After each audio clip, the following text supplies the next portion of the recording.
Halo sahabat peternakan, perkenalkan nama saya Februari Sementara Purba dengan NIM 2503-8. Saya masih di Universitas Sumatera Utara, Prodi Peternakan Fakultas Pertanian. Pada video kali ini saya akan menjelaskan tentang sistem respiratorium pada unggas. Nah, sampel yang saya gunakan pada hari ini adalah Gallus domesticus atau ayam. Nah, dari informasi, sistem respiratorium pada ayam itu atau unggas itu berbeda dengan manusia.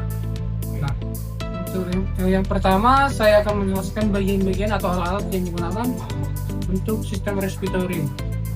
Yang pertama itu ada lubang hidung disebut nares, kemudian cangkung nasi disebut rongga hidung di bagian dalam ini, kemudian ada epiglottis, kemudian ada faring, laring, trachea. Setelah itu ada bronkus dan dua paru-paru kiri dan kanan.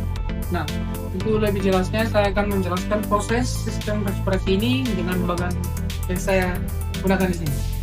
Nah, untuk sistem respiratorium pada unggas itu ada 4 tahap. Yang pertama itu inspirasi 1, kemudian ekspirasi 1, kemudian inspirasi 2 dan ekspirasi 2.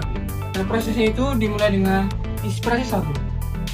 Udara akan masuk ke dalam rongga hidung atau cangkung nasi, kemudian udara akan disaring dan dihangatkan masuk dan melewati faring, laring, dan trachea, kemudian melewati syrinx, kemudian bronkus. Nah, di inspirasi pertama ini udara itu langsung masuk ke kantung udara, yaitu namanya abdominal dan air sac posterior.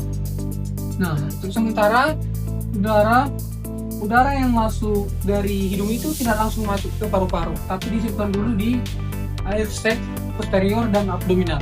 Nah, itu disebut inspirasi pertama. Kemudian ekspirasi pertama dimulai dari air sac posterior. Nah, udara yang disimpan di air sac posterior ini masuk ke paru-paru atau pulmonalis. Nah, di sini masuk ke pulmonalis dan sampai ke parabronchus. Nah, di parabronchus ini terjadi yang namanya proses pertukaran oksigen dan CO2.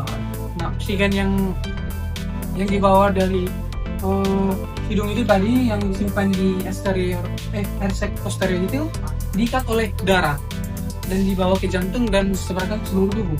Nah, untuk darah yang mengandung CO2 akan dikeluarkan dari parabronchus.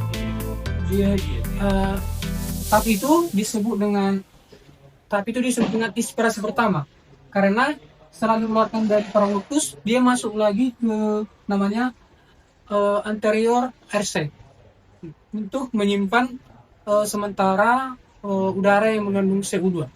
Nah, itu disebut dengan inspirasi kedua. Kemudian ekspirasi kedua itu dimulai dari air sac interior. Nah, dari air sac interior ini udara yang mengandung CO2 yang disimpan sementara itu akan dikeluarkan kembali melewati bronkus, syrinx, trachea, laring, faring, kembali hingga keluar dari nares. Nah, seperti itu proses sistem respiratorium pada unggas. Itulah ciri khasnya daripada saya itu perbedaan daripada unggas dengan manusia. Sekian video yang bisa saya sampaikan. Terima kasih.